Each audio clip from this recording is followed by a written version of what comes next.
Ya estamos. Bueno, buenas tardes. Damos la más cordial bienvenida a todas y todos nuestros seguidores al ciclo de conferencias en línea Jueves de Derecho Civil. En esta ocasión será moderada por la maestra Amada del Carmen Gaitán. Comenzamos.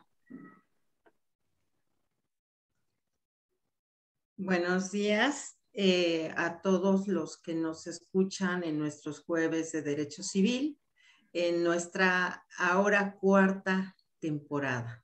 Desde luego que agradecemos a las autoridades de la facultad las facilidades que se nos dan para efecto de poder transmitir estas conferencias que esperamos que sigan siendo de su agrado. El día de hoy, con un invitado de lujo, digo yo, con nuestro queridísimo y amado maestro Joaquín Dávalos Paz, uno de los grandes de nuestro colegio de profesores de Derecho Civil, que el día de hoy nos va a hablar nada más y nada menos de las nulidades en el Código Civil de la Ciudad de México. Yo creo que todos como estudiantes hemos padecido con la teoría de las nulidades, ¿no? Y ahora el colegio nos dice postdata, ¿sí? Habría que hacer modificaciones, pero no voy a decir más. Mi querido maestro, yo digo maestro de maestros, porque esa es la realidad. Me dijo, no te voy a dar una síntesis curricular, con que digas que soy catedrático de esta universidad, de esta facultad, con eso me conformo. Pero en realidad debemos saber todos la calidad de este maestro que se encuentra con nosotros, que es tan querido y que adicionalmente tiene un cúmulo de sapiencia que nos llena a todos. Y ya veremos de qué estamos hablando. Mi querido maestro Joaquín Dávalos Paz, bienvenido a estos jueves de Derecho Civil, bienvenido a este espacio de su colegio y le cedo el uso de la palabra. Muy buenas tardes ya a todos los videntes y a querida maestra Gaitán, siempre tan gentil, siempre tan amable, siempre tan amplia, tan generosa. Le aprecio mucho la invitación para abrir este espacio de comentarios, de análisis de una de las figuras muy interesantes y fundamentales de nuestro derecho civil. Haga, por favor, extensiva mi saludo y mi agradecimiento al maestro Miguel Ángel Beltrán, el señor presidente de nuestro querido colegio, por la actividad, por la dinámica, por la propuesta académica y social que ya ha realizado con el mismo colegio, con el mismo saludo fraterno de amplitud de reconocimiento, con la prudencia y la solidez que está dirigiéndose la Facultad de Derecho a nuestro querido señor director, el doctor Raúl Contreras. Usted es el mejor conducto y la amable sonrisa para llevar estos parabienes y estos reconocimientos. Se lo aprecio mucho porque también me han indicado y tengo la noticia de alumnos y compañeros maestros de que este programa es visto principalmente por los estudiantes de nuestra facultad. Entonces, se abona, ayuda mucho a la formación crítica de nuestros alumnos y a la información que se pueda recabar, o los análisis o las reflexiones que podamos motivar dentro de nuestra plática que vamos a abordar el día de hoy. ¿No? Se me ha indicado que debe ser el tema de las nulidades, y como usted acertadamente lo señalaba al inicio de la plática, las nulidades, siempre que estamos como estudiantes, parece ser un calvario, ¿no? En vez de ser un tema, es un castigo. Los maestros renuncian a penetrar en las nulidades, los jueces prefieren no voltear a ver cuando se les plantean las nulidades, y hasta la Suprema Corte de Justicia en sus tesis jurisprudenciales desde la séptima época han establecido de manera categórica que las nulidades no tienen el diferencial de la teoría tripartita, nulidad absoluta, relativa y las inexistencias, sino que son diferenciales teóricos. Y entonces todo el capítulo y la regulación que se tiene de nulidades de dónde queda, ¿no? Y esto es lo que vamos a abordar en esta plática, ¿no? Entonces, como usted acertadamente lo decía, vamos a empezar, decía Hegel, si no tenemos un concepto de algo, nos perdemos en un mar de especulaciones, ¿no? Y si hay algo complejo a definir, pues será esto de las nulidades, ¿no? Las nulidades, de principio, se regulan en el Código Civil, en nuestro Código Civil, en el título sexto del Código Civil, a partir del artículo 2224 y subsiguientes, ¿no? Y nos dan la calificación que nos da la teoría tripartita de las nulidades. Y así las nulidades se entienden como atendiendo al origen etimológico de la nulidad: nulo, algo que no sirve, algo que desactiva, algo que le quita valor a las cosas. Entonces, si nos vamos con la idea de las nulidades, como si fuese un derecho o una acción, ¿quién tiene la capacidad legal para accionarla o pedirla? Y aquí es donde empiezan la serie de modulaciones y de formas. Vayamos un poquito a la historia. Voy muy rápidamente a hacer una remembranza nada más. Que tenía que ser con el raciocinio, con la estructura del pensamiento romano, en la materia jurídica extraordinaria, los que abordan el primer tema de las nulidades. Y en el digesto se establece que las nulidades no se darán por vicios del consentimiento, estimando qué circunstancia.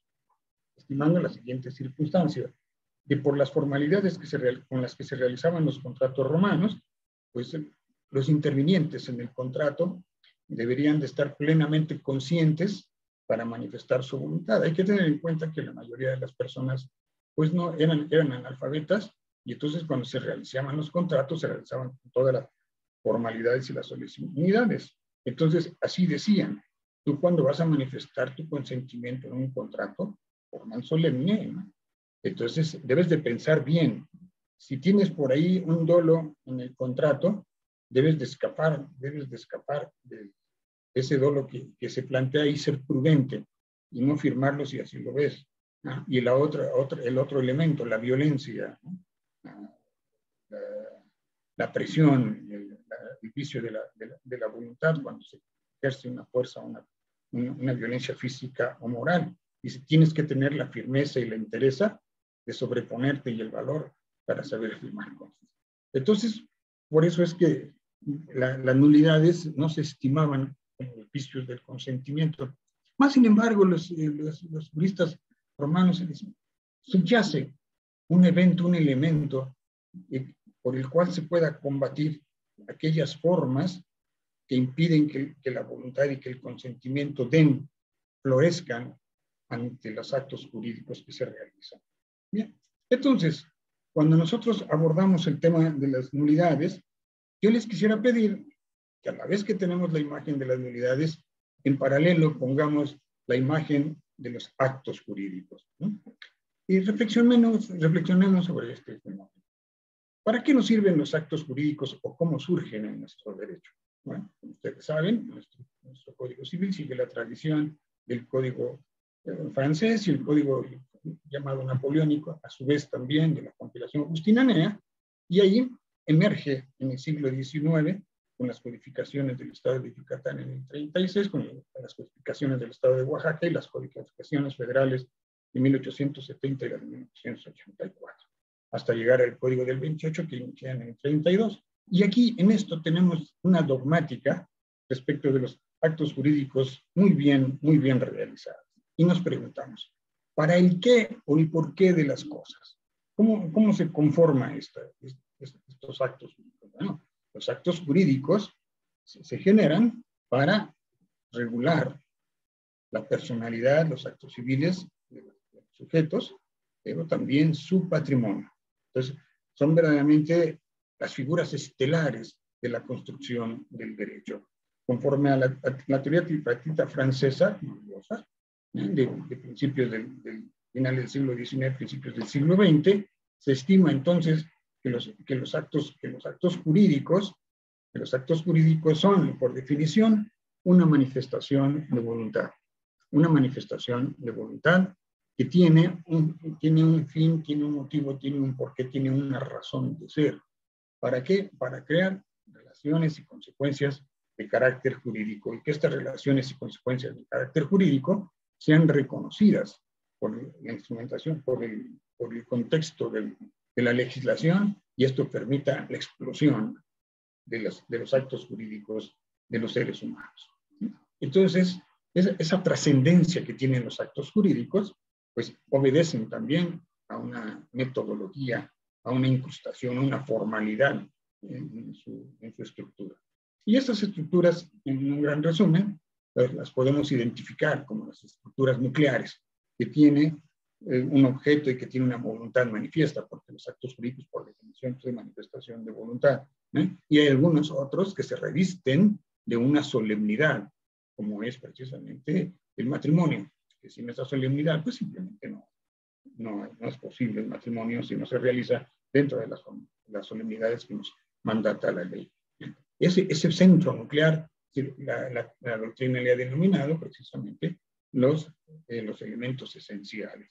Y los elementos que giran en torno de ese acto jurídico, sus calificativas son pues, la forma, la capacidad, la ausencia de vicios en la voluntad y la licitud en el fin, motivo o condición de los actos jurídicos. De tal suerte que cuando aparecen las nulidades y tenemos el acto jurídico, las nulidades lo que van a hacer es constatar que estos elementos esenciales y estos elementos de validez se expresen conforme a la ley, conforme a la doctrina. Se vuelve el derecho civil verdaderamente exigente, no permite ahí fugas, no permite variante. Y ahí la importancia de decir que si no se conoce el derecho civil, no se conoce el derecho, ¿no? Nulla civil y nulla diritto, dirían los tradicionalistas, los grandes estudiosos, los grandes dogmáticos del derecho, situación que yo comparto, ¿no? Lo comparto en base a la experiencia del trabajo en los tribunales.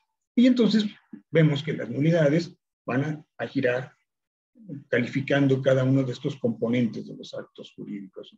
Y entonces la teoría tripartita de las nulidades dice, si el acto jurídico carece de voluntad o de objeto, entonces aparecerá una nulidad absoluta.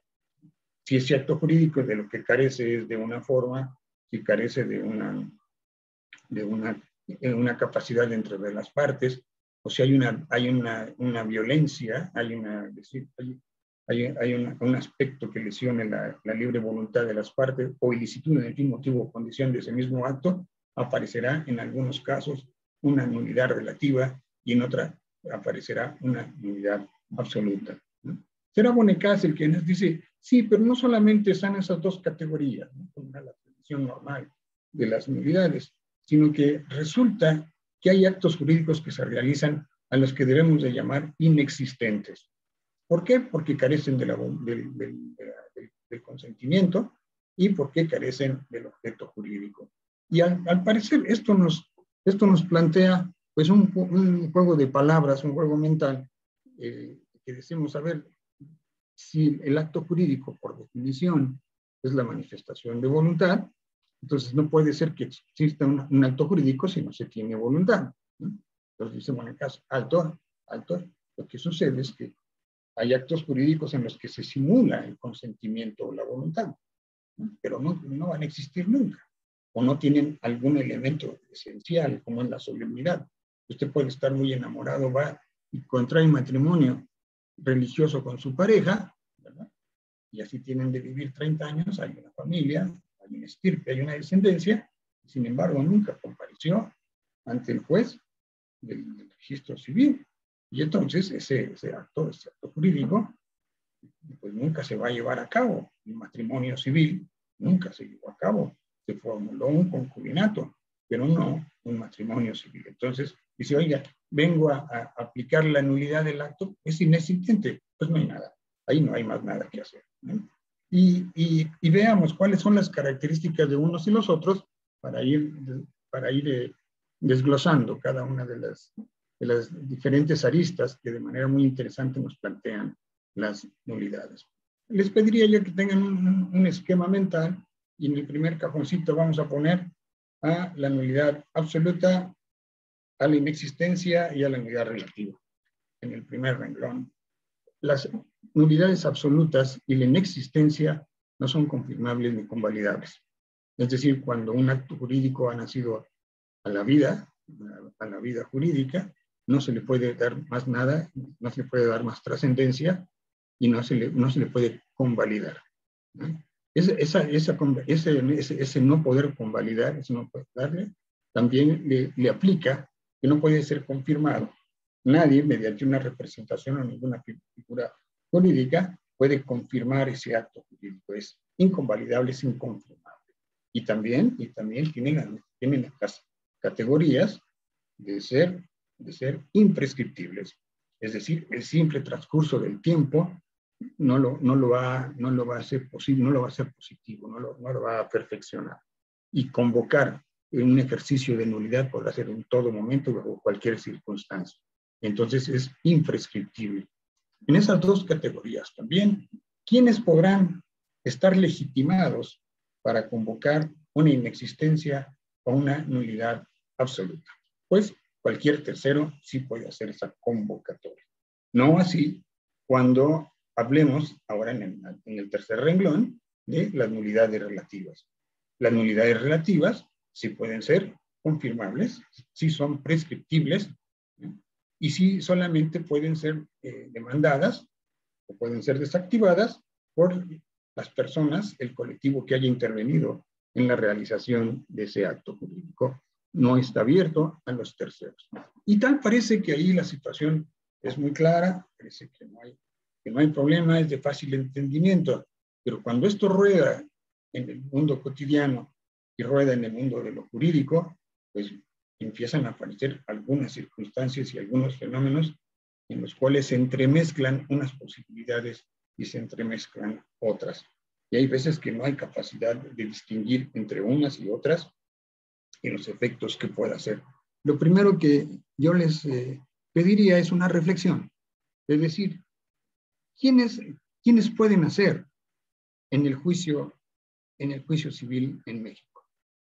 Se dice que la capacidad de presentar una legitimación habla de la madurez del sistema jurídico, ¿no? Y entonces, ¿quiénes pueden hacer frente a las nulidades? Ya vimos que hay nulidades que están restringidas, las relativas, solamente para aquellos que intervienen en la formación del acto. Y no así para la nulidad absoluta y en su caso para la inexistencia. De tal suerte que tenemos entonces que la legitimación en las nulidades es una variable fluctuante en donde se permite a algunos a convocar la nulidad y a otros no se lo permite. Y tiene una calidad bifronte estas nulidades. ¿Cuál es? La primera de ellas, de que la nulidad puede convocarse como una acción. Es decir, yo presento una demanda y mi pretensión es obtener la nulidad de un determinado acto jurídico. Entonces lo tengo vía de una acción, ¿no? Se le llama que es el comodín civil, porque así como lo estoy convocando para ejercitar una acción ante un tribunal competente, lo que tengo, la otra fase de la nulidad, es que también puedo convocar a la nulidad en su categoría excepcionante. Entonces, convoco como acción y la establezco entonces también como una excepción en un procedimiento. Entonces ya toma una doble fase. Por eso es que hay ocasiones en que no se alcanza a determinar la calidad de una, la calidad de la otra. Y cuando se llega a convocar, por ejemplo, una nulidad absoluta, en los tribunales es muy frecuente encontrar que distinguidos y capacitados y experimentados abogados convocan al juez y le dicen en su pretensión, en su fase inicial, ¿no? Vengo a demandar la nulidad y la inexistencia del acto jurídico fundamental, efecto de que se declare la incapacidad jurídica y los efectos que produjeron se retrotraigan en su espacio y en su momento, ¿no? Y lo interesante, mis estimados amigos, es lo siguiente, de que los jueces competentes, cuando reciben estas demandas, lo que hacen es lo siguiente, no previenen, no piden aclaración, le dan entradas a las demandas se turnan y entonces se proyectan las demandas con esa duplicidad. Y lo que vemos, el concepto de nulidad absoluta, relativa e inexistencia se entremezclan, no se alcanzan a distinguir sus efectos y sus consecuencias de carácter jurídico, y por lo tanto es que la Corte ha declarado en sus jurisprudencias y en sus tesis que para los efectos formales las nulidades y sus diferencias son meramente doctrinales y no así operativas. Y de esta manera se ha seguido recurriendo a las nulidades, pero se plantean problemas en los cuales tal parece ser, y este sería el motivo de la reflexión, de que requerimos que en nuestra codificación civil, lo que requerimos es una nueva conceptualización y una precisión de alcances y de legitimación de las nulidades, ¿no? ¿Cómo podríamos analizar esto? A ver, veamos. Si yo tengo la necesidad de crear una institución jurídica, concurro al procedimiento racional, ¿no?, que grandes juristas han aprobado, como Bongerin, como Kelsen. Y tengo 3 escenarios para realizar la creación de esta figura jurídica, ¿no? El primer escenario, en el que como basamento ponemos nuestra realidad. El derecho observa esa realidad que surge, emana de la realidad social. Y ese primer escenario le vamos a poner que es la fase dogmática de nuestro derecho. ¿Por qué dogmática? Porque es dogmático, no se discute, se acepta, no por un impositivo, sino por el enorme peso racional que le viene acompañando. Y entonces en nuestra realidad social lo que tenemos son actos jurídicos por medio de los cuales las personas adquieren bienes, hay una actividad, hay un patrimonio activo moviéndose socialmente, regulan sus relaciones personales, y lo dogmático es, necesitamos regular correctamente los actos jurídicos. Ya los tenemos. Pero esos actos jurídicos, para conformarse, requieren una metodología, una exigencia legal, principios legales. Cuando no se observan, ahí viene el problema. Y entonces surge el valor. Tenemos que desactivar esos actos jurídicos. ¿Cómo los desactivamos? Es bien importante, porque por medio de ellos estamos en la dinámica, estamos en la función social. ¿Cómo desactivamos entonces los actos? Vamos a desactivarlos por medio de las nulidades. Entonces, ya tenemos un primer escenario debidamente establecido, que consiste en que las nulidades son necesarias para desactivar, para quitarle validez, para quitarle consecuencias legales a aquellos actos que se han realizado en contra de las formalidades, en contra de la misma legalidad y legitimación que deben estar investidos los actos jurídicos. Esta suerte, ya tenemos el dogma creado, necesitamos actos jurídicos, pero necesitamos también que haya un escudo protector, que haya algo que lo blinde para que estos actos estén bien, ¿no?, que alcance verdaderamente su ideal de justicia, su correcta regulación, y que en los tribunales sea protegido también de esta manera, de ese ámbito, de ese espacio racional.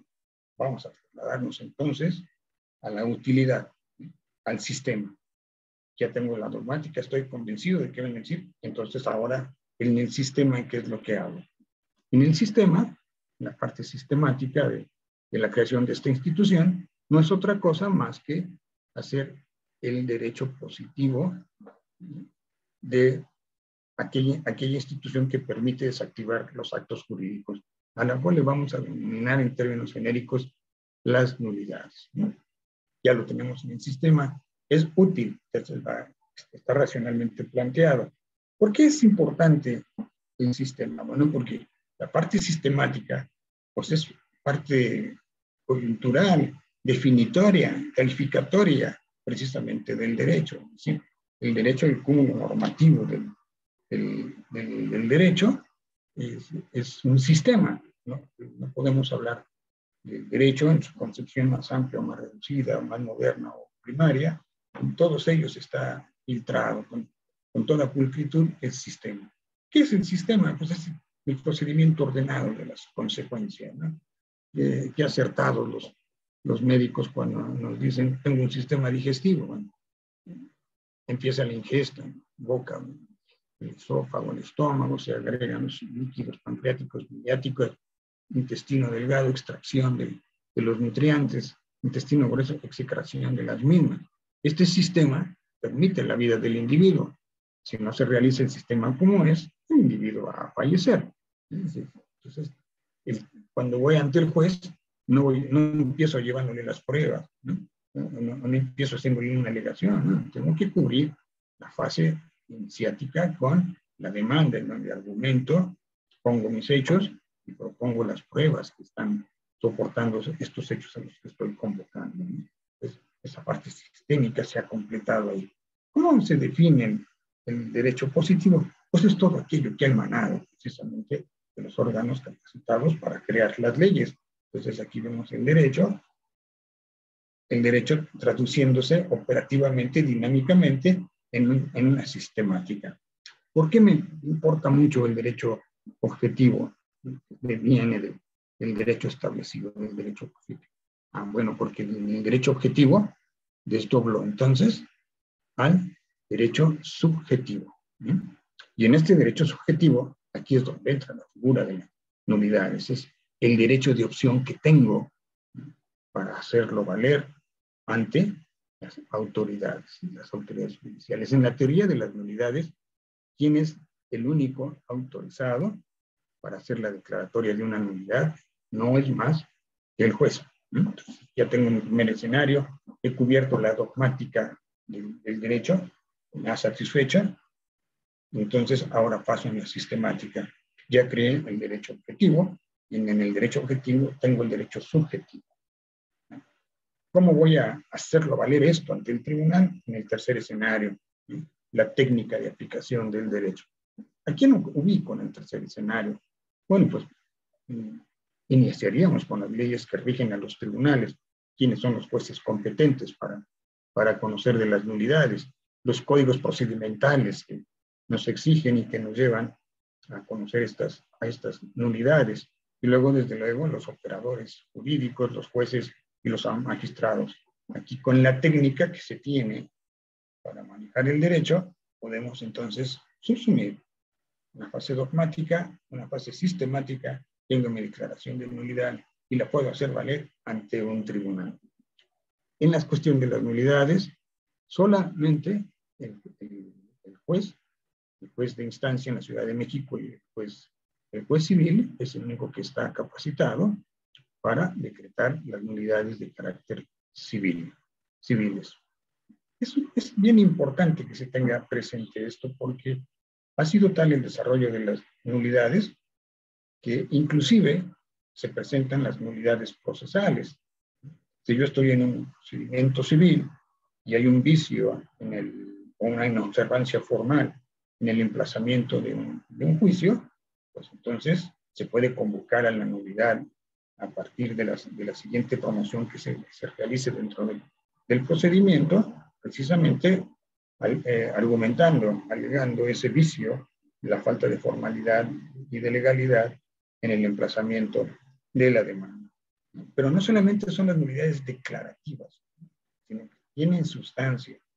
Tan es así que en el ordenamiento jurídico mexicano existen tribunales que se llaman de nulidad, ¿no? Como son los tribunales administrativos, en los que principalmente se revisan las decisiones de la autoridad administrativa, y se tiene, casi siempre, en el 95% de los casos, se tiene la revisión específica, el análisis de las facultades, de los alcances que tienen los órganos administrativos de emitir actos jurídicos de esa misma característica administrativa que afectan la esfera de los particulares.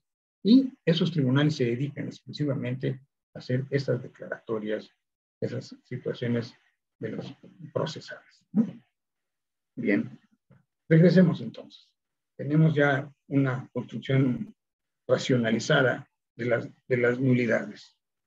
¿Adquieren tópicos específicos? Sí, sí lo adquieren, ¿no? Como podría suceder al declarar la nulidad de un matrimonio, ¿no? Porque el presupuesto formal de las nulidades es que cuando el juez ha hecho la declaratoria de nulidad, tiene entonces necesariamente que retrotraer los efectos que hayan causado esas nulidades, siempre y cuando sea posible hacerlo también, desde luego, pero la hipótesis fundamental es que se tiene que retrotraer en sus efectos de cuando surgió el acto jurídico viciado. Veamos en el matrimonio.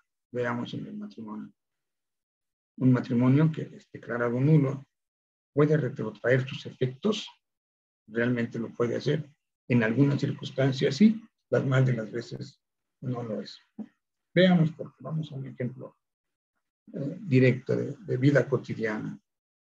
Los jóvenes de 19, 20 años se casan muy enamorados, viven 7, 8 meses juntos, no funciona aquello, se separan, siguen su ruta caminando, terminan sus carreras y el joven vuelve a enamorarse por ahí, como ya no ve a la anterior compañera, no se divorcian y se vuelve a casar.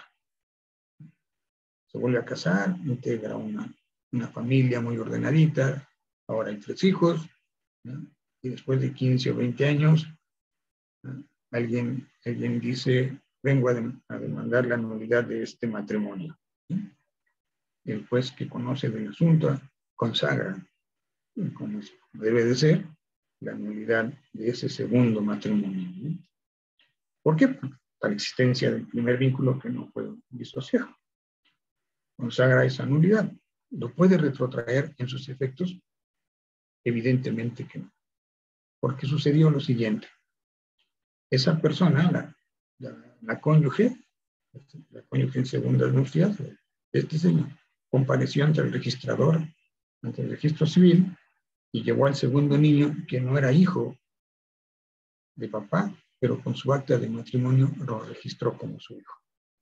Entonces, por efecto de haber presentado el acta de ese matrimonio, se le imputa la paternidad al padre del primer matrimonio.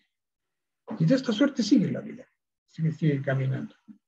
Al retrotraerlo, se puede desconocer la filiación que se ha establecido con esa presunción legal de la existencia del segundo matrimonio. Pues no. Ahí vemos que nos dice, oiga, el matrimonio se puede declarar nulo, pero no puede ser retrotraído, como la rigidez de la teoría francesa establece en la conformación y en la confección de los actos jurídicos. Parece ser que allí necesitamos, no parece ser, sino yo estoy convencido de que necesitamos una nueva actualización, una nueva revisión de cómo se plasman las nulidades, sus características, sus efectos, y de quiénes están legitimados para invocar las nulidades y cuáles son las consecuencias de realizar actos nulos, tanto en el patrimonio como en el estado civil de las personas. Y bueno, así podrían surgir algunos otros ejemplos, pero este se convierte bastante dramático, ¿no? Para hacer. ¿Qué es lo que sigue? ¿Qué es lo que se sigue realizando? Que se dan nulidades de actos jurídicos procesales. Hay derechos que surgen mediante, cuando no se observan las formalidades en debido proceso, se pueden convocar a las nulidades. Cuando existen medios impugnativos para modificar esto, muchas calificaciones exigen que se haga una convocatoria de recursos antes de llegar a la sentencia final, ¿sí? Pero otros muchos tienen la opción de interponer los juicios de nulidad previo a la declaratoria de esa sentencia definitiva, ¿no? Se llega a tal extremo de que las nulidades lo que buscan, lo que pretenden es precisamente buscar el principio de seguridad jurídica, ¿no? Por ahí el artículo 8 del Código Civil Federal, así como el artículo 8º del Código de la Ciudad de México de una manera, a mí me parece muy afortunada, espléndida, consagran, ¿no?, que todos los actos que estén en contra del tenor de las leyes, ¿no?, están afectos de nulidad. ¿Y esto qué significa? ¿Qué quiere decir? Aquí el legislador nos dijo, oiga, ya me cambió el código por una partitura musical. Pues parece que sí, ¿no? Parece que sí, nuestra manera, porque es el tenor, ¿no? ¿Y qué papel juega el tenor en la representación operística? Es el que lleva el tono, es el que lleva el tiempo, es el que lleva el ritmo, es el que hace lo mejor de la música. Por lo tanto, el tenor de las leyes es convocar a su espíritu, ¿no? Es la hermenéutica jurídica de la que hablaba, que es a lo más profundo, a lo que está más sólido, a lo que sostiene precisamente el sistema. Hay situaciones de forma que con mucha frecuencia desvían lo que la ley está proponiendo, lo que el establecimiento legal propone, ¿no? Y estas deformaciones se dan por manipulaciones, artilugios, las interpretaciones diéticas son incoherentes que se realizan, ¿no?, de la legislación. Entonces, lo primero que tenemos es que ver, las nulidades solo afectan a los actos jurídicos, no a las personas. Entonces, ahí hay una interpretación puntual, ¿no? ¿Cuáles son los principios que rigen a las nulidades? Pues es precisamente la observancia de la ley. ¿Y para qué? Pues para que haya justicia, ¿no? Para que haya justicia. Por eso el artículo 8º es tan profundo cuando dice que es el tenor, el espíritu de las leyes. Y muchas veces, mis queridos amigos, nos preguntamos, yo hago un ejercicio con mis alumnos de posgrado, ¿no? ¿Cuál es su concepto de justicia? ¿No? La gran mayoría concurre al pensamiento lilpiano y manifiesta la actividad permanente de darle a cada quien lo que se merece, ¿no? Y a mí me parece, pues sí, tiene una verdad, pero me parece cómoda, ¿no? Porque no entramos a la esencia de la justicia. Porque la justicia, como bien lo pregonaban los griegos, ¿no?, 400 años antes de la era, decían, la justicia tiene los pies bien paraditos, bien fundamentados en la verdad.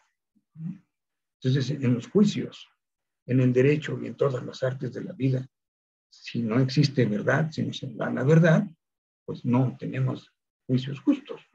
Cuando a alguien se le condena porque se le imputa un delito y resulta que las pruebas fueron circunstanciadas, no fueron objetivas, no fueron reales, de ninguna manera que el veredicto va a ser justo, ¿no? ¿Cuántas y cuántas veces observamos en la operación cotidiana de los juzgados civiles que se emiten juicios que a veces no son justos, ¿no?, y que la población reclama, los categoriza de injustos? El pagaré con que me fue embargado tenía una firma que era apócrifa, una firma falsificada, ¿no?, y el juez no atendió a mi exposición al contestar la demanda, al decirle que yo no tenía el pagaré, que nunca se me transmitió el dinero, ¿no? Pero como está el documento y la policía no se rindió en tiempo y forma y en cometimiento, emite la sentencia. Oiga, nulidad del documento. Ahí viene. ¿Y qué es lo que está buscando la nulidad? Lo que busca la nulidad es precisamente la verdad de las cosas. Y si encontramos la verdad de las cosas, entonces le damos un basamento muy sólido, pero muy sólido, a la emisión de un juicio de justicia. Y ahí precisamente la importancia que debe de tener, primero, la actualización de la nomenclatura y de las formas de legitimación de las nulidades. Posteriormente, el cálculo de cuáles son las responsabilidades y cuáles son las consecuencias de una declaración de nulidad de un acto jurídico. Si hubo buena fe, si hubo mala fe, cuáles son los daños que se hicieron, si hubo terceros afectados en la relación. Esa obligación es una obligación imperativa que no debe de estarse postergando, porque resulta que en el ejercicio actual, en la operación actual, lo que se da es el acomodo, es es el derecho que está dictando el juez en la sentencia y en el camino de la ejecución de la sentencia, pero no tiene la certidumbre, ni tiene el alcance, ni la magnitud, ni la majestad que deberían de tener las nulidades, puesto que son los garantes, puesto que son los blindadores de los actos jurídicos. Así es que, pues estaríamos principalmente señalando estas características y estas inquietudes. Por ahí en el Código de Procedimientos, ¿no? Quisiera yo concluir la plática sin señalar lo siguiente. En el Código de Procedimientos Civiles, ¿no? En el título décimo, en el 12º bis, en el capítulo 1, ¿no? Se habla de la acción de la nulidad de juicio concluido, ¿no? Decimos, ¿cómo es esto? Sí, hay un juicio que ya se emitió una sentencia, y esa sentencia tiene peso de sentencia ejecutoriada, ¿no? Y, oiga, yo puedo desactivar la majestad de una cosa juzgada, ¿no? Y el código dice, sí, sí lo puede hacer. ¿Cómo lo puede hacer o por qué puede suceder que esto se dé?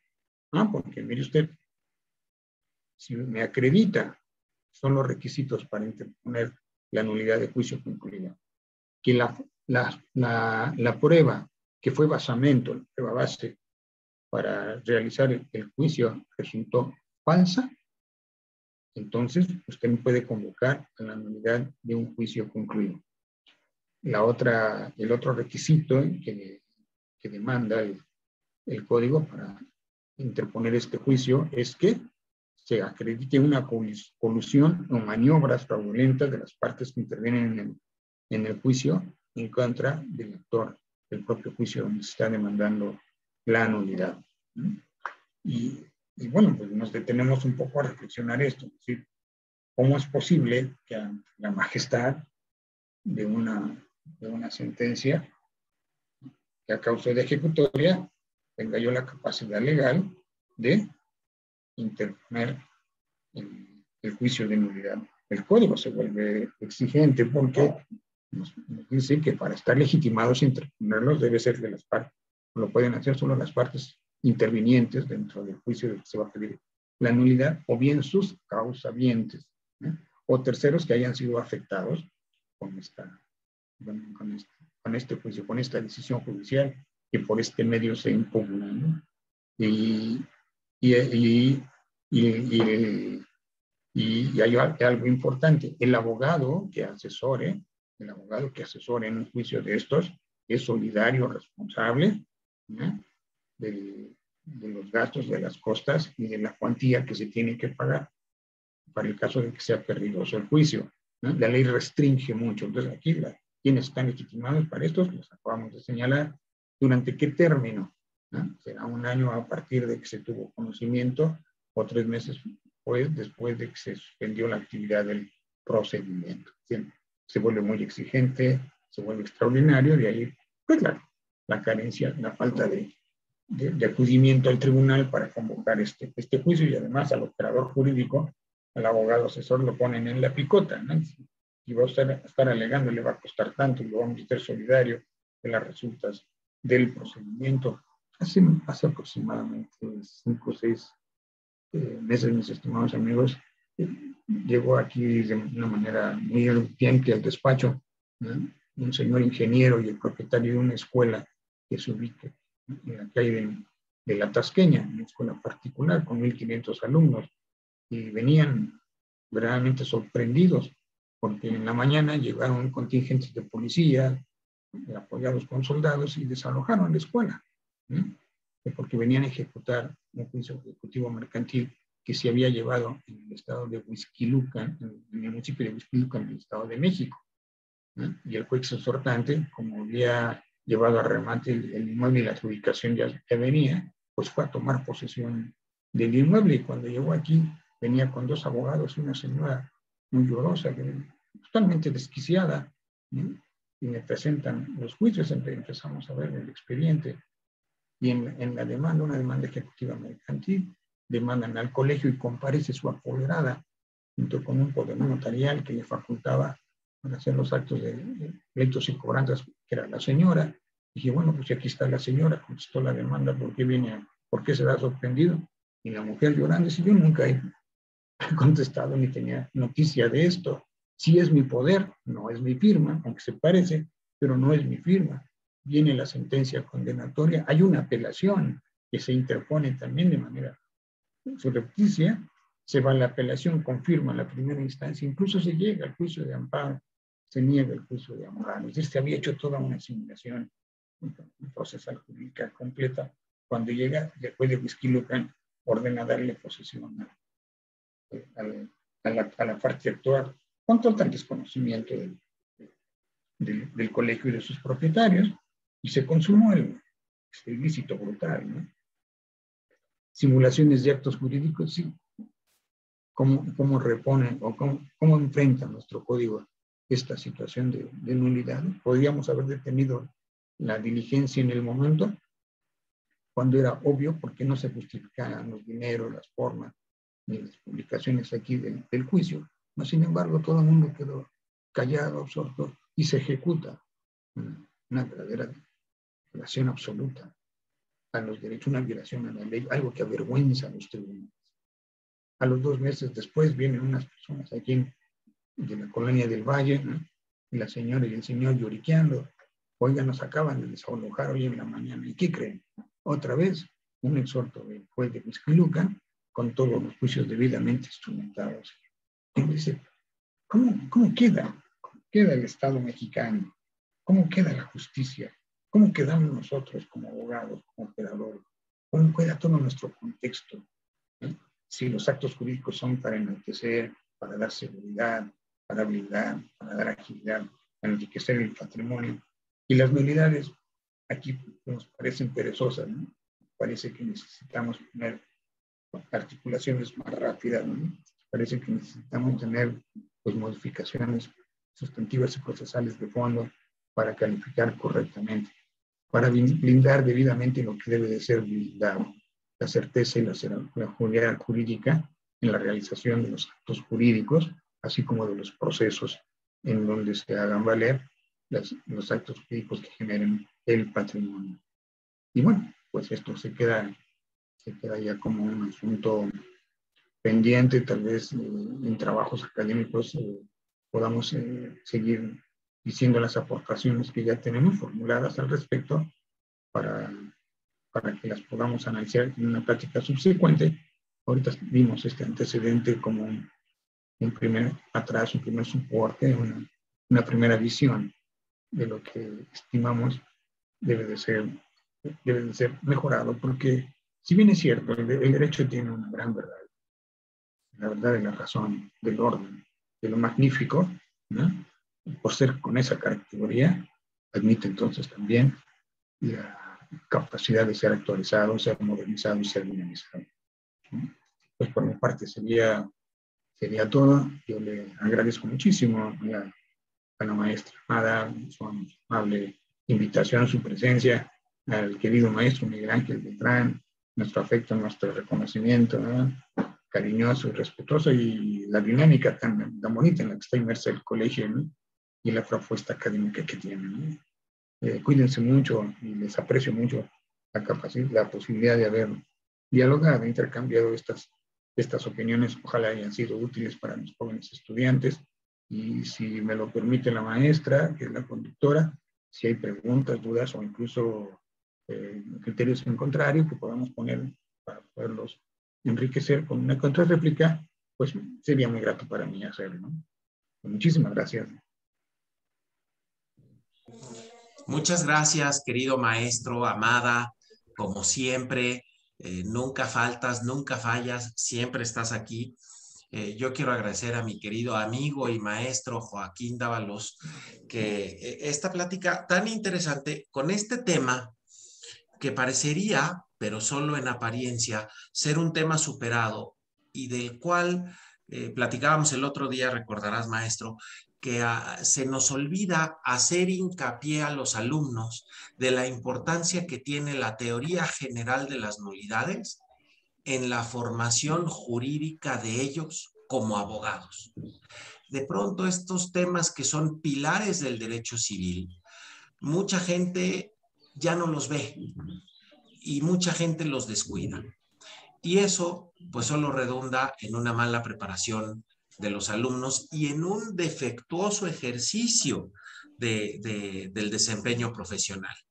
Ojalá un abogado litigante se encontrara con una contraparte que no supiera de nulidades, porque le lleva mucha ventaja, ¿no? Imagínense un notario que no supiera de nulidades, pues va a acabar, no solo va a perder la patente, sino va a acabar en la cárcel. Entonces, son temas que debemos rescatar, que los has expuesto de una manera clarísima, de manera brillante, muy inteligente, y bueno, pues nos da mucho gusto tenerte aquí. Amada, muchas gracias. Vamos contigo. Mi querido presidente, muchísimas gracias por estar también siempre con nosotros y apoyarnos en este proyecto. Maestro querido, hay muchísimas felicitaciones y usted tiene saludos desde Italia. Así nada más se la pongo. Todos nuestros maestros del colegio me lo están aplaudiendo. Como les dije, es uno de los consentidos del colegio. Muchas gracias. Y después de esta charla nos debe quedar claro la razón por la cual les hablé al principio de por qué nosotros como maestros, porque él es maestro de maestros, lo apreciamos tanto, le admiramos tanto todos sus conocimientos y pues esa forma de hablar de la teoría de las nulidades. He de reconocer que cuando fui estudiante no la entendí y tuve que pedirle a un gran amigo mío, al licenciado Alejandro Melgarejo, que me hiciera favor de explicármelas, porque de verdad, y entonces ya se sentó conmigo amablemente y realmente lo que decía nuestro querido presidente, aquel abogado que no conoce como abogado postulante, lo sé, lo puedo decir de viva voz, aquel abogado que no conoce la teoría de las nulidades está perdido, ¿sí? Para nuestros alumnos, y hablo tanto de los alumnos del maestro Joaquín Dávalos como del maestro Miguel Ángel Beltrán, como de una suscrita que en este momento están tomando materia sucesoria con nosotros, la teoría de las nulidades es más que importante en materia sucesoria.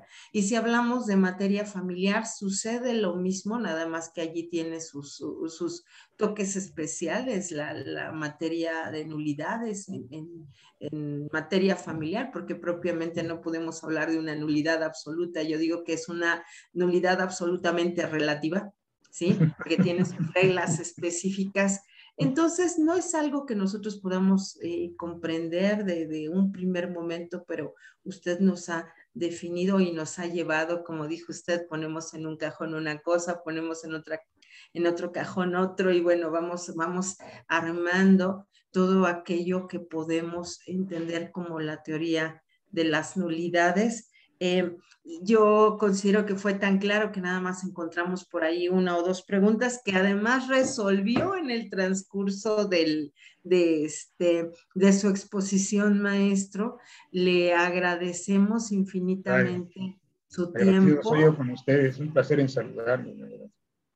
Y para todos los que nos están siguiendo, muchísimas gracias a nuestro director, siempre agradecidos de la oportunidad que nos brinda de este espacio y vamos a seguir trabajando en él. Muchísimas gracias, señor presidente. No sé si gusta decir algo más.